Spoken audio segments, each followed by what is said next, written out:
அதுக்கடுத்து 4வதா வந்து பாத்தீங்கன்னா ப்ளீஸ் தயவு செஞ்சு இந்த மெசேஜை வந்து இக்னோர் பண்ணாதீங்க.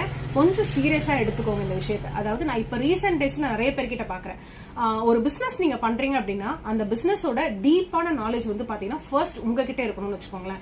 அதாவது இப்ப நான் சூப்பர் மார்க்கெட் பண்றேன். இந்த சூப்பர் மார்க்கெட்ல நான் பல வெரைட்டிஸ் வச்சிருக்கேன். இதுல வந்து எந்த சப்ளையர் எந்த பொருளை வந்து சப்ளை பண்றாரு, இவர் ஜிஎஸ்டி பில் கொடுக்குறாரா கொடுக்கலையா, எவ்வளவு % மார்ஜின்ல கொடுக்குறாரு, சோ இப்ப எப்ப வருவாரு, எப்ப போவாரு, எப்ப பேமெண்ட்டுக்கு வருவாரு, இது வந்து எந்த லொகேஷன்ல இருந்து நமக்கு வருது, எத்தனை நாளைக்கு ஒரு தடவை வரும் அப்படின்னு எந்த விஷயம் கேட்டாலும் என்னால வந்து எக்ஸாக்டா துல்லியமா சொல்ல முடியும். அதே போல கிச்சன் நடத்தினா அப்படின்னா கிச்சன்ல வந்து பாத்தீங்கன்னா 1 கிலோ பிரியாணி அரிசி போட்டா எத்தனை பேர் சாப்பிட முடியும், இந்த பேக்கிங் கண்டெய்னர்ல கொடுத்தா எவ்வளவு பேக் பண்ண முடியும், இந்த பேக்கிங் கண்டெய்னர்ல கொடுத்தா எவ்வளவு பேக் பண்ண முடியும், இது மாதிரி எல்லா விதமான டீப்பான நாலேஜும் வந்து பாத்தீங்கன்னா ஏன் பிசினஸ் பத்தின நாலேஜ் ஃபர்ஸ்ட் எனக்கு இருக்கணும். ஆஸ் ஓனரா உங்களுக்கு ஃபர்ஸ்ட் இருக்கணும்னு வச்சுக்கோங்களேன். சோ இது நிறைய பேர் வந்து பாத்தீங்கன்னா சில விஷயங்கள்ல மிஸ் பண்ணிடுறீங்க. தயவு செஞ்சு உங்க பிசினஸ் பத்தின நாலேஜை கொஞ்சமாவது தெரிஞ்சு வச்சிருங்க.